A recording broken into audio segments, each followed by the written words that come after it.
So I'm going to start by just saying that I'm not a morning person. Usually I'm like most awake at about 9 p.m. So if I start to slur or feel like I don't know what I'm saying, that's why, but you can blame it on that. Cool. Yeah, let's start with who I am so I can explain what Special Projects is the slightest bit more, though I didn't plan on that.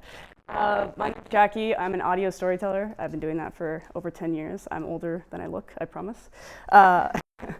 The first half of my career was in radio, specifically in news. Then I switched to news podcasting, so I still stayed in like audio journalism. And then I switched into branded podcasting, which I'll talk a little bit more about because it's relevant. But first, let's talk about mentor. I think how mentor and storytelling connect is pretty obvious, but I'll just kind of go with it anyway.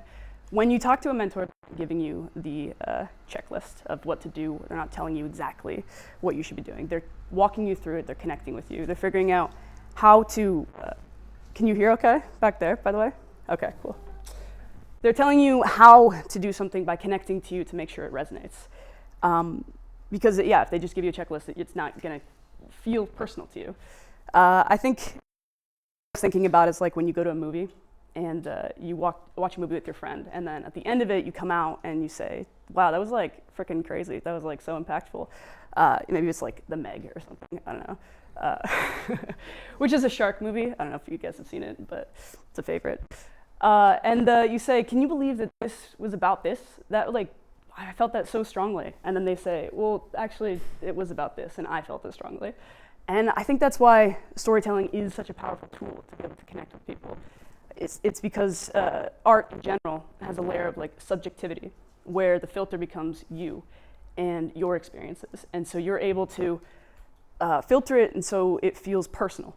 And that's why storytelling is so powerful, because that's what it's doing. So you're not telling somebody to do something, you're telling them a story, and then they're figuring out what resonates with them the most.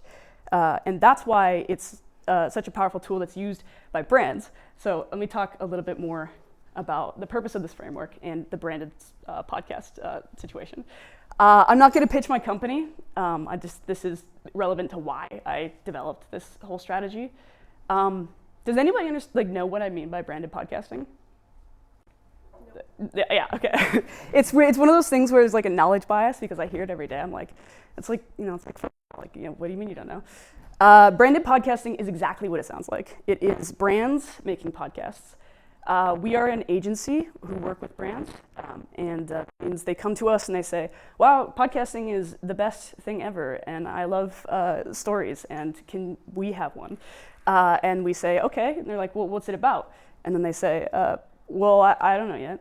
Well, something, we'll figure that out. So they come to us, we figure it out for them, we figure out what they're actually looking to do, what their goals are, and we develop a show, and then we do the ongoing production. The first half, or like a couple years that I was working at this company, that's what I was doing. I was in production, so I was developing shows and then working on them ongoing. That is why I developed this, because branded podcasts is they can be really boring. There's companies that are like, can you make us something that's interesting? We've worked with companies like BCG, and which actually is, they have some quite interesting podcasts. Pepsi, Adobe, but then we get some like really, really dry ones. I worked for, I don't know if anybody knows Leidos, maybe if anybody's, yeah, Leidos is an American company, and they basically like contract to the United States government a lot of different like tech stuff. And I had to do a podcast for them, and it was like, I forget what it was about exactly, like one of the episodes, but I was sitting there thinking like, God, this is really dry. Like, what the hell how am I gonna make this interesting? And it's funny because like I think it's really intuitive when you say, well, stories are valuable, and connecting to people through stories is, no duh. Everybody does that every day. And I also like was doing it intuitively for years with journalism, because the thing is with journalism is everything feels valuable, and you follow what feels valuable, and there's always stories there. And so you're doing it already. But it's when I like really had to think about it that I was like, oh damn, I think I should like really think about this strongly and come into this every single day with like a starting point, which is why I developed this strategy, and I continue to use it, and now I teach it to the producers that I work with right now. Because for the last year or so, I've been doing more strategic development at the company, specifically video. If anybody wants to talk about video podcasting, I'm like, that's where my mind is at completely right now. So, but yeah, so I think just to go back to this idea, like it's intuitive, I'm going to use another metaphor. It's kind of like playing the piano. So the way that I play piano is I sit in front of it and then I just play notes until they sound like they're in the right key. And that can be really fun and you can create some cool stuff, but it takes a long time of trial and error. And it's creative and that's nice. But when you know the scales and you actually know music theory, you kind of understand it, you're able to sit in front of a piano and then be like, okay, I'm gonna play this chord progression, and it's gonna work because 1 to 5 and then ending on the 3 or whatever the hell. This works, and then you can go into it every day with the beginning, the starting point, and be able to get through it. And this is a job for me, so being able to do that every single day is really important, and not spend hours staring at the cursor and being like, oh crap, I gotta write something. So that's why I developed this, and if it feels simple, it's because it is, and it should be, you should be thinking about it simply. So the first thing that happens with clients is they come to us and like I said, they say, I want to make a podcast. And we're like, oh, okay, well, like what? And they don't know. They don't even know why. They just think that, well, everybody has a podcast, which is true. Not everybody should, but everybody does. So the first thing we do is we say, okay, we're going to go through this exercise. We're going to say, what do you want the people to think after they've finished listening? What do you want people to feel, and what do you want people to do? So to think, maybe they think, wow, Leidos makes cool technology. They know what they're doing. I hate that I'm like plugging Leidos right now, but I am. What do you want them to feel? That you want them to feel, I feel like this would be a really, really great place to work. We're really, really great people, and I feel really strongly that this company is doing good things. What do you want the audience to do? Maybe it is like, I want them to work for me. I want them to work with me. I want whatever. We want to make sure that we understand, because once you understand this, it's gonna drive everything. How you connect with people emotionally, what you're trying to actually tell them, what you're actually trying to deliver to them, all of that stems from this. So this is your foundation. And you'll notice that I reset foundations over and over in this, and that's very important for me. So let's talk about storytelling, the 2 pillars, the main things. Every single story, in my opinion, has these 2 things. And if it doesn't, then it's not a story. If it's value without a human element, without the human interest, it's a textbook. If it's a human interest without value, that one's a little harder, so I got another one for you. When you are talking to your friend and you're telling them something that happened, and then there's like that awkward point, like a couple minutes in, when you both are like, oh, this is going nowhere, and I don't know how to finish this. And so you kind of just both keep like nodding along until like just kind of petters out, and you're like, oh God, that's over. That's a story without a point, and that means it had no value. Sometimes the value can be, it doesn't have to be like a thing. With the businesses that I work with a lot, it is like, here's some ideas, here's information that you should know about like this specific thing. But it can be, the point could be, I'm gonna make you laugh, it's a punchline. It can be, I'm going to connect with you. I'm going to give an example in a couple minutes about a podcast that I work with that is for children's literature. And a lot of times the purpose of it is to give children like a character to be seen through. That kind of stuff is still value. The audience, or like the human interest side, is easier. That's the character, what you're caring about, what you're connecting to. I say character. It doesn't always have to be like a single character, and I have an example about that, but it's basically just like the human aspect of the story that you're able to connect to. Like I said, these things can't exist without the other to be a story, but they can exist without the other. For instance, nobody wants to read an entire blog before they get to a recipe, and if you're reading, instructions for how to put IKEA furniture together, I say that one doesn't have a human element, but that guy is really going through it a lot. So even that, yeah. So actually, I'll start with, let's talk about first the fact that you need those 2 things. Sometimes, and this is what happens with clients a lot, you have one and not the other. And I feel like this is this is very rarely that you have both of them at the same time. If you're writing, like, I like to hobby write as well. I wrote a slasher film recently, just for fun. And sometimes you start writing, and then you realize what you're writing about. And that's when the story kind of flows out of you. It's like you realize what it's for. But a lot of times for clients specifically, and when you're trying to use storytelling as a tool, the thing comes and then you have to figure out how to make the story out of it. There are two ways that happens. One is the value comes first, the other is the character or the human part. But let's start with what happens when the value comes first. This is a company that I developed the podcast for and launched it. It's Mettler Toledo. Another, like, they make industrial scales. So fascinating. I usually start every episode that I do with a pre-interview. So this client specific, they came to me for this episode and they said, we want to make an episode about biopharma technology in cultivated food. And I was like, okay, what's it about? And they said, like that. And I said, okay, all right, cool. So I'm trying to think, okay, now I need to figure out what the story is. Like, what's the human element of this that makes this information interesting?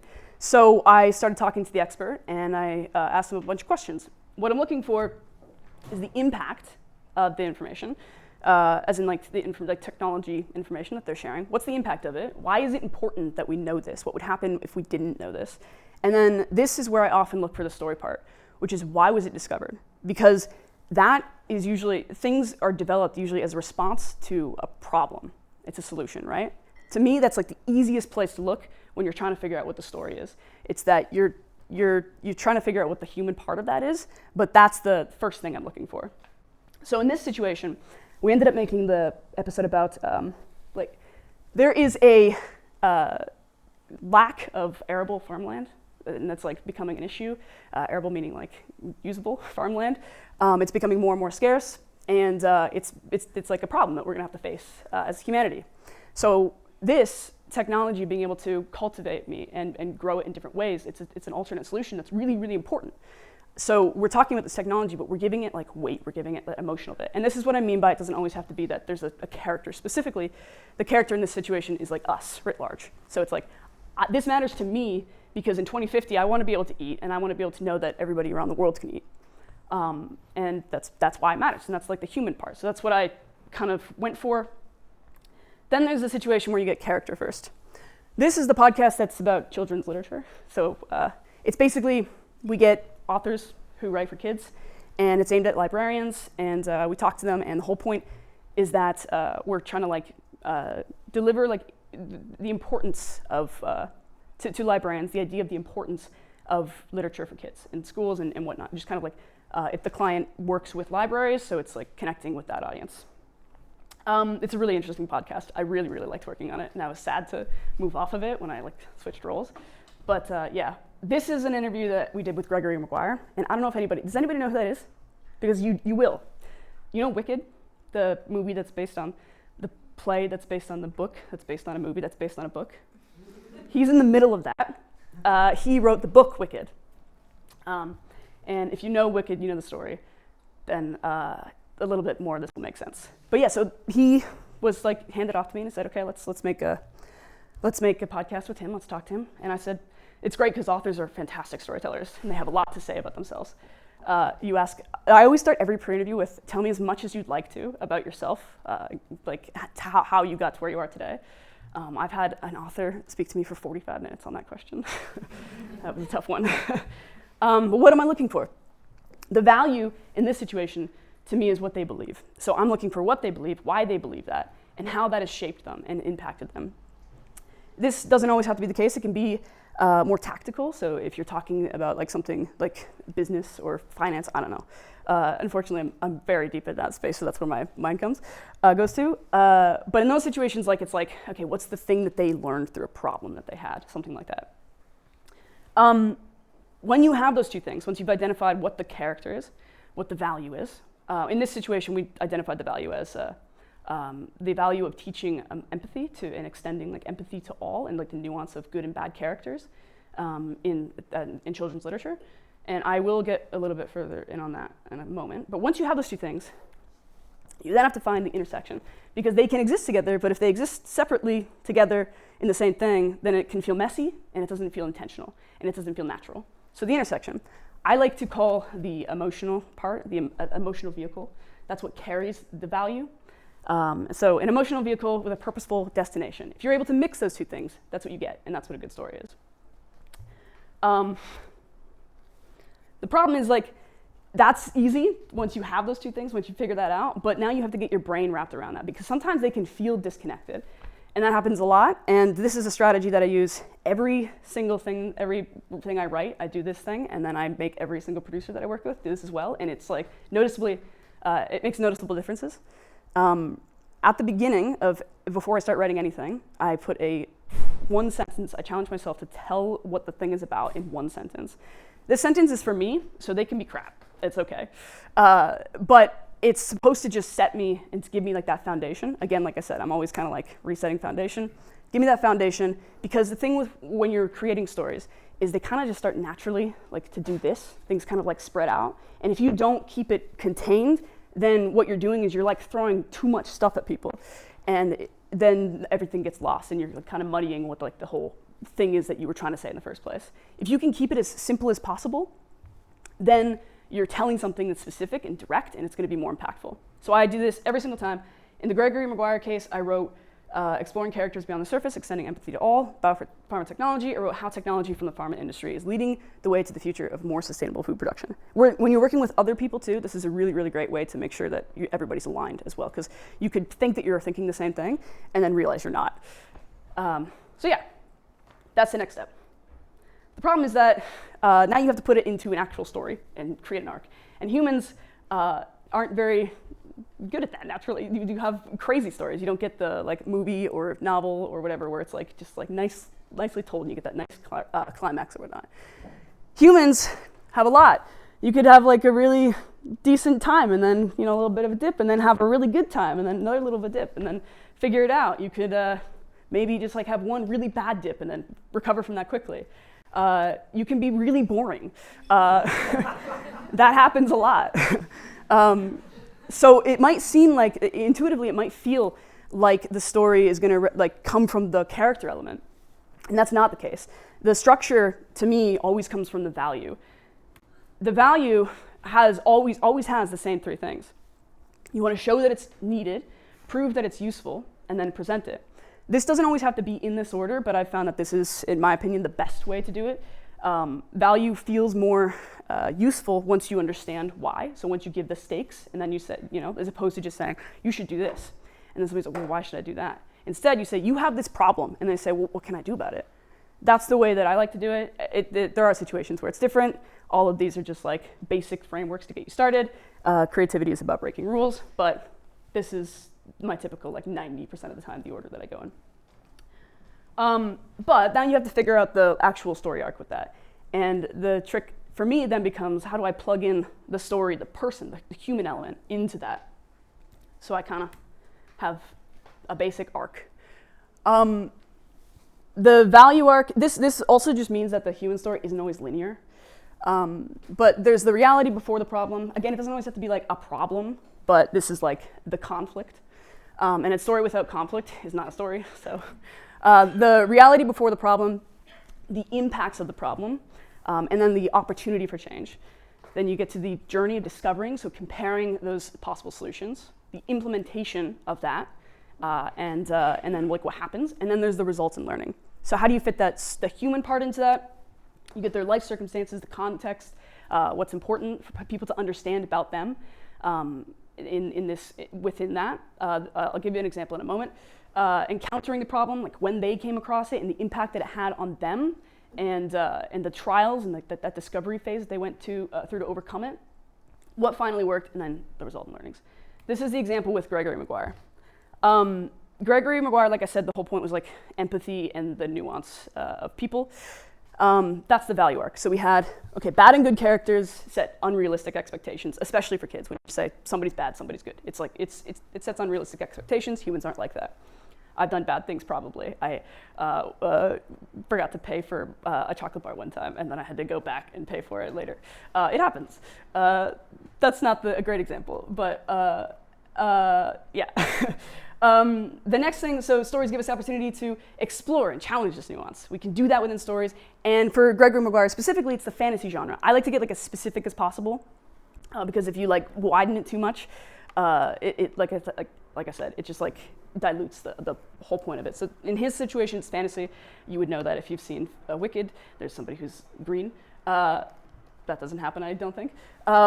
So that was, for him, it was the perfect vehicle to explore that idea.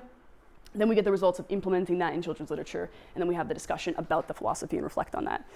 For the human arc, Gregory grew up with a really difficult relationship with his father because his father had, he did some things that were like questionable and like objectively like not very good things, and Gregory had a hard time with that. But when he started getting older, he started reading, he started like diving into fantasy. It was like an escape for him. He started to like understand empathy in like a different level. And later on in his life, he actually, it's a really interesting story. I forget what the exact moment was, but he found something out about his dad after his dad had died. And then it changed like his entire perspective on him. And it was like, wow, like it was like, if you want to listen to it, it's called The Reading Culture, it's the podcast, it's very good. But yeah, so he starts writing career, then he starts implementing that philosophy that he's gone through personally into his writing. And you can see that, like I said, if you've watched Wicked, read Wicked, or watched the musical, if you've ingested Wicked in any way, then you'll see that that's a very, very strong theme. And then we talk about the response from his readers, and which is like the kids, and then how it's become like more of a solidified theme in his work. So that's like the arc there. There are alternate ways to do this, like I said. There's another show that I did recently where I did it completely different because I saw an opportunity. This was a situation where I thought the value was more interesting as like a journey once you realize what the person's decision was already. So in this situation, and I'll kind of run you through what that story actually was in a second, but the first thing I want to do is still prove that the source is quality. So I want to make sure that you can trust this. You know that you're not like, I'm not just like telling you something and then you figure it out later that you could have trusted it. Then I'm explaining it. Then there's like the context and the caveats with it. Then there's implementation and then the results and learning. So in this situation, it's like, what's the character's current situation right now after they've done the thing? So it's like, this is the future. The conclusion that they came to and like how they got there, so like why they're there. And then we went through the journey. And this is why. Oh, actually, I deleted the slide. Basically, the guy was, he sold the company for $70 million. But for 15 years, he worked at a job, like he worked at it and he hated it a lot. And he actually had a dream job situation that he turned down to do this thing that he built. And then he told me, I said, do you regret that? And he said, yeah.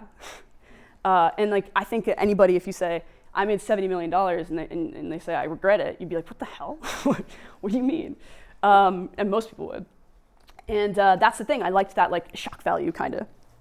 And so it kind of like perked people up, like it perks you up immediately when you hear that. And so I thought, okay, like if I start with that and then I explain why, and then maybe I put people through that journey and then they can come to it and they can either at the end decide if they still agree or if they don't. So that's why I changed that one around and I thought it was really interesting. Yeah, the point is you can do it different ways. The next couple slides are just gonna be some basic tips because what happens now is you have to deliver. You have your story. You understand what the human is, what the human element is, what the value you're trying to deliver, the arc. You have to make it good now. So there's some basic tips that I use and that I teach all the producers that I work with, and this is going to be a couple of those. First is the intro. I'm a huge Kurt Vonnegut fan. I don't know if anybody's read Kurt Vonnegut, but he has an 8 rules for writing, and I like the number 8, which is give your readers as much information as possible.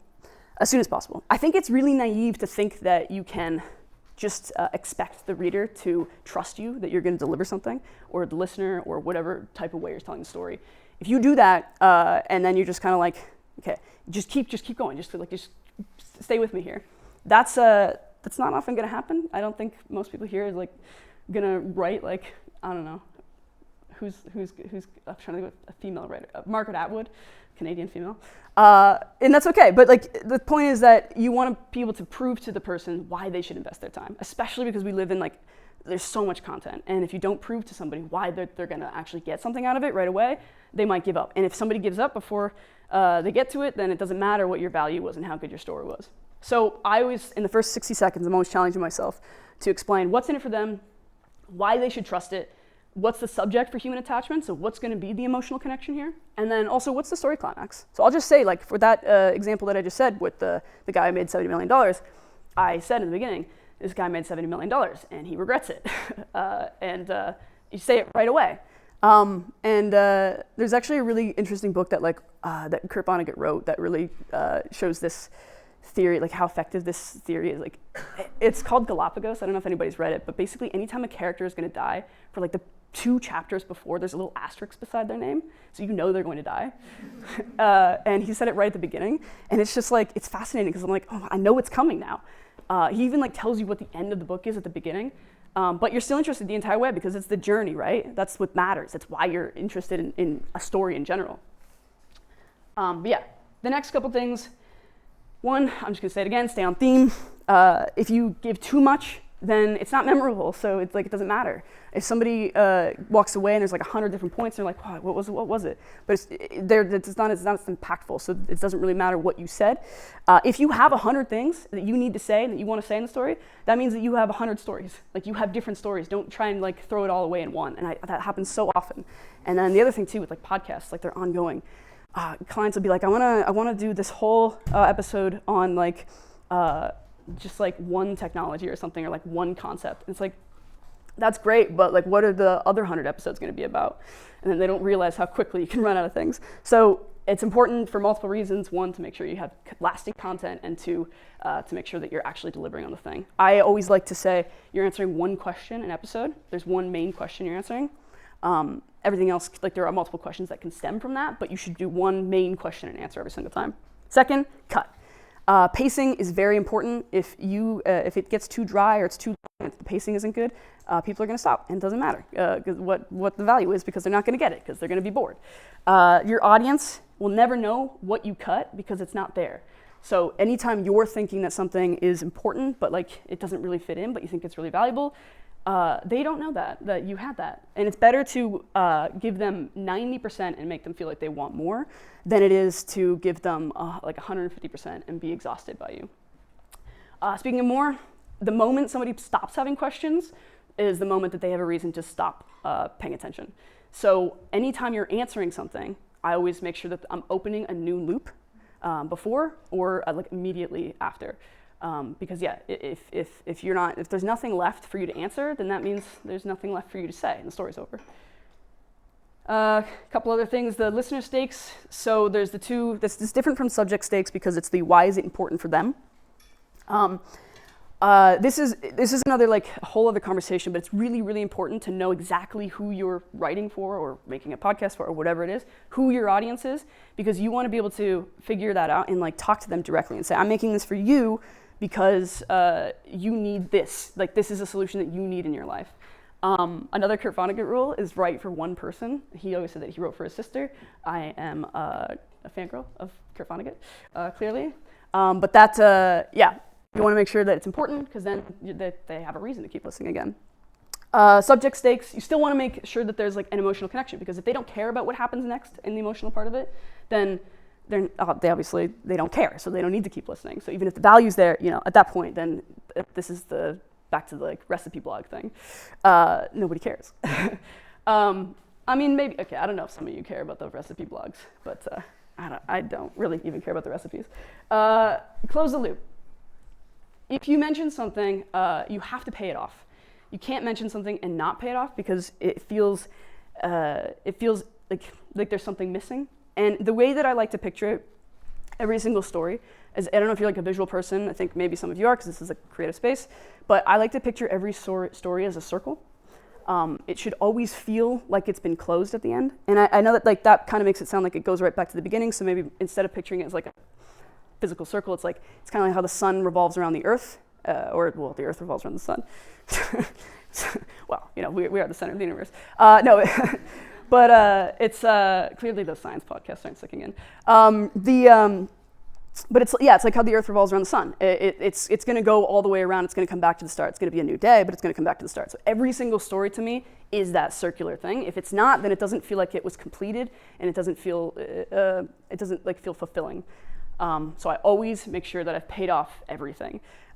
If you mention it, if you don't have an answer to it, you don't have a payoff for it, then don't mention it, because you want people to feel satisfied. Those are like the main things that I do. Again, this is like all podcast specific stuff. If you write stories in any way, though, I think all of this is super, super useful. And again, this is like a framework. This is like a strategy that I go through, that I teach our producers, that I give what's the word, consulting to clients on. But this is like applicable in whatever way. You filter it through yourself. And if you have any questions, you can ask me questions. My name is Jackie. So.